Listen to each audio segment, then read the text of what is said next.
दोस्तों आजकल लाइफ काफ़ी हद तक डिजिटल हो गई है। मतलब हम काफ़ी सारी चीज़ों के लिए इलेक्ट्रॉनिक डिवाइसेज जैसे mobile phone, computer, laptop, tab वगैरह यूज़ करने लगे हैं। और काफ़ी सारे काम या ट्रांजैक्शन आदि भी इन इलेक्ट्रॉनिक डिवाइसेज पर ही होते हैं। अब अगर इन ट्रांजैक्शंस के बारे में कोई डिस्प्यूट हो तो कोर्ट में एविडेंस भी इलेक्ट्रॉनिक फॉर्म में ही पेश करनी पड़ती है। आजकल काफ़ी सारे मैटर्स में एविडेंस के रूप में कोई ऑडियो या वीडियो रिकॉर्डिंग या चैट हिस्ट्री, ईमेल या स्क्रीनशॉट वगैरह उन फैक्ट्स को प्रूव करने के लिए ज़रूरी होते हैं जो हमारे केस के लिए रिलीवेंट हैं। लेकिन इन सब में सबसे इम्पोर्टेंट बात यह है कि ऐसे इलेक्ट्रॉनिक रिकॉर्ड्स को कोर्ट में पेश कैसे किया जाए, इसके बारे में लीगल प्रोविजंस क्या क्या हैं और सुप्रीम कोर्ट की गाइडलाइंस क्या हैं। क्योंकि आपके पास भले ही अपने फैक्ट्स को प्रूव करने के लिए पर्याप्त इलेक्ट्रॉनिक रिकॉर्ड अवेलेबल हों, लेकिन अगर आप उसको विधिवत कोर्ट में पेश नहीं कर पाते हो तो वो एविडेंस के रूप में पढ़े नहीं जाएंगे और हो सकता है आप केस हार जाएं। इसलिए आज के वीडियो में हम यही सारी चीज़ें डिस्कस करने वाले हैं। वीडियो में आगे बढ़ने के पहले मेरी आपसे रिक्वेस्ट है कि अगर आपने चैनल को अभी तक सब्सक्राइब नहीं किया है तो अभी सब्सक्राइब करके बेल बटन को ज़रूर प्रेस कर देवें, ताकि ऐसी यूज़फुल जानकारियों के वीडियोज़ के अपडेट्स आपको मिलते रहें। दोस्तों, जब भी किसी इलेक्ट्रॉनिक डॉक्यूमेंट को एविडेंस के रूप में पेश करने की बात आती है तो दो टर्म को समझना ज़रूरी है। पहली तो है इलेक्ट्रॉनिक रिकॉर्ड और दूसरी है इलेक्ट्रॉनिक सर्टिफिकेट। हम प्योर लीगल लैंग्वेज की तरफ नहीं जाएंगे क्योंकि उस तरह से समझना आम आदमी के लिए मुश्किल होगा। तो इलेक्ट्रॉनिक रिकॉर्ड को आप ऐसे किसी रिकॉर्ड के रूप में समझ लीजिए जो किसी भी इलेक्ट्रॉनिक डिवाइस जैसे कंप्यूटर, मोबाइल, टैब, लैपटॉप या नेटवर्क पर बनाया गया है और सेव किया गया है।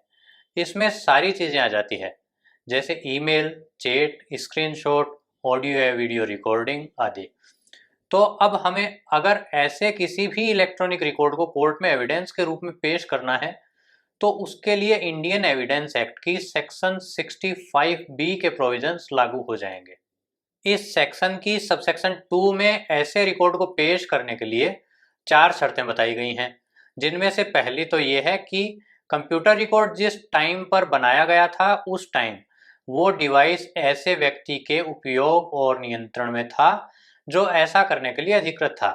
यानी अगर कोई इलेक्ट्रॉनिक डिवाइस किसी गलत हाथों में चली जाती है और उस टाइम उससे कोई इलेक्ट्रॉनिक रिकॉर्ड क्रिएट किया जाता है तो वो एविडेंस के रूप में एक्सेप्ट नहीं किया जा सकेगा।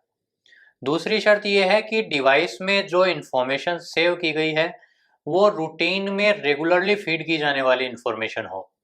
जैसे मान लीजिए कोई व्यक्ति अपने घर के आगे सीसीटीवी कैमरा लगाता है तो वो कैमरा रेगुलर काम करने के लिए लगाया गया होना चाहिए। ऐसा नहीं होना चाहिए कि किसी पर्टिकुलर टाइम की इंफॉर्मेशन को रिकॉर्ड करने के लिए ही वो कैमरा लगाया जाए। इलेक्ट्रॉनिक रिकॉर्ड की एडमिसिबिलिटी के लिए तीसरी कंडीशन ये है कि जिस डिवाइस में इंफॉर्मेशन रिकॉर्ड या स्टोर की गई है वो डिवाइस प्रॉपरली काम करनी चाहिए। अगर सूचना रिकॉर्ड करने के टाइम वो डिवाइस प्रॉपरली काम नहीं कर रही थी या उसमें कोई ऐसी गड़बड़ है कि सूचना रिकॉर्ड या स्टोर करने में कोई गलती हो सकती है तो ऐसा इलेक्ट्रॉनिक रिकॉर्ड एविडेंस के रूप में मान्य नहीं होगा। इसके बाद लास्ट रिक्वायरमेंट है कि जो इंफॉर्मेशन डिवाइस में फीड की गई है वो ऑर्डिनरी कोर्स ऑफ बिजनेस में फीड की गई होनी चाहिए। दोस्तों, ये तो हुई एक बात कि कौन सा इलेक्ट्रॉनिक रिकॉर्ड एविडेंस के रूप में काम में लिया जा सकेगा। इसके साथ सेक्शन 65 बी के ही सब सेक्शन 4 में ये प्रोविजन किया गया है कि जहां किसी इलेक्ट्रॉनिक रिकॉर्ड को एविडेंस के रूप में पेश किया जाता है तो इलेक्ट्रॉनिक रिकॉर्ड के साथ साथ एक सर्टिफिकेट भी पेश करना होगा, जिसमें सबसे पहले तो उस इलेक्ट्रॉनिक रिकॉर्ड को आइडेंटिफाई किया जाएगा और वो मैनर डिस्क्राइब करना होगा जिसमें वो रिकॉर्ड कोर्ट में पेश किया जा रहा है। जैसे मान लीजिए अगर आप किसी सीसीटीवी कैमरा की वीडियो रिकॉर्डिंग को सीडी में कॉपी करके कोर्ट में पेश करते हो तो सर्टिफिकेट में मेंशन करना होगा कि उस रिकॉर्डिंग को कौन से डिवाइस से रिकॉर्ड किया गया है और आप उसको किस फॉर्म में पेश कर रहे हैं। साथ ही ये भी लिखना होगा कि सीडी में कॉपी की गई रिकॉर्डिंग मूल रिकॉर्डिंग के अनुसार ही है। यह सर्टिफिकेट वो व्यक्ति देगा जिसके कंट्रोल या पोजीशन में वो डिवाइस है जिससे इलेक्ट्रॉनिक रिकॉर्ड बनाया गया है। काफ़ी लोगों को कन्फ्यूजन रहता है कि ये सर्टिफिकेट कैसा होगा या इसका फॉर्मेट कहाँ मिलेगा। तो दोस्तों, इसका कोई स्पेसिफाइड फॉर्मेट नहीं है, बल्कि एफिडेविट के रूप में ही ये सर्टिफिकेट तैयार किया जाता है, जिसमें बताया जाता है कि सर्टिफिकेट देने वाला व्यक्ति उस डिवाइस का मालिक है या वो डिवाइस उसके कंट्रोल और मैनेजमेंट में है। उस डिवाइस में जो इन्फॉर्मेशन रिकॉर्ड की गई उस टाइम डिवाइस प्रॉपरली काम कर रहा था। यहाँ इन्फॉर्मेशन से मतलब हर टाइप के ईमेल, रिकॉर्डिंग, चैट वगैरह से है। उस इन्फॉर्मेशन को जिस माध्यम से कोर्ट में पेश किया गया है, यानी अगर सीडी या पेन ड्राइव आदि पर सेव करके पेश किया गया है, तो सर्टिफिकेट में ये भी मेंशन करना है कि उस रिकॉर्ड के साथ कोई छेड़छाड़ नहीं की गई और डिवाइस में वो जैसी रिकॉर्ड हुई थी उसी प्रकार से उसे सीडी या पेन ड्राइव पर सेव करके कोर्ट में पेश की गई है। मतलब कि लीगल प्रोविजन के अनुसार हम जब भी कोई इलेक्ट्रॉनिक रिकॉर्ड कोर्ट में पेश करते हैं तो उसके साथ सर्टिफिकेट भी देना आवश्यक है। अगर हम ये सर्टिफिकेट फाइल नहीं करते हैं तो इलेक्ट्रॉनिक रिकॉर्ड को एविडेंस के रूप में एक्सेप्ट नहीं किया जाएगा। लेकिन ऐसा भी नहीं है कि हर परिस्थिति में ये सर्टिफिकेट देना पड़े। इस बारे में पहले सुप्रीम कोर्ट का वर्ष 2014 का एक वर्डिक्ट था, जिसमें बताया गया था कि हर मैटर में इलेक्ट्रॉनिक रिकॉर्ड को एडमिसेबल बनाने के लिए सर्टिफिकेट पेश करना कंपलसरी होगा। लेकिन उस डिसीजन के 4 साल बाद यानी सन 2018 में सुप्रीम कोर्ट ने ही अपने दूसरे वर्डिक्ट में कहा कि जो सर्टिफिकेट पेश करने वाला प्रोविजन है वो प्रोसीजर का पार्ट है और प्रोसीजर के पार्ट में कोर्ट चाहे तो रिलैक्सेशन भी दे सकता है।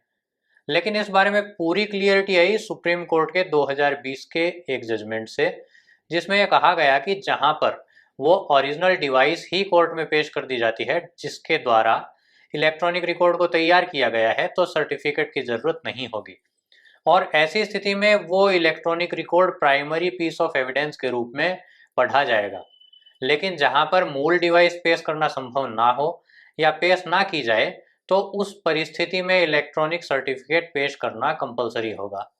तो दोस्तों, अगली बार अगर आपको अपने किसी भी मैटर में कोई इलेक्ट्रॉनिक रिकॉर्ड एविडेंस के रूप में पेश करना हो तो ये श्योर कर लें कि आप एविडेंस एक्ट की सेक्शन 65B के प्रोविजंस की पालना करते हुए उसे पेश कर रहे हैं या नहीं, क्योंकि इन प्रोविजंस को समझे बिना अगर ऐसी कोई चीज़ पेश करेंगे तो उसका कोई उपयोग नहीं हो सकेगा।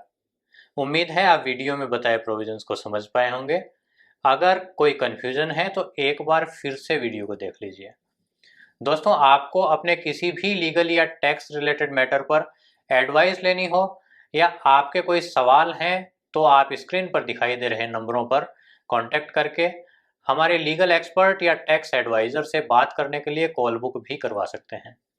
रेगुलर अपडेट्स के लिए आप हमें हमारे फेसबुक और इंस्टाग्राम पेज पर भी फॉलो कर सकते हैं, जिसके लिए लिंक वीडियो के डिस्क्रिप्शन में दिए जा रहे हैं।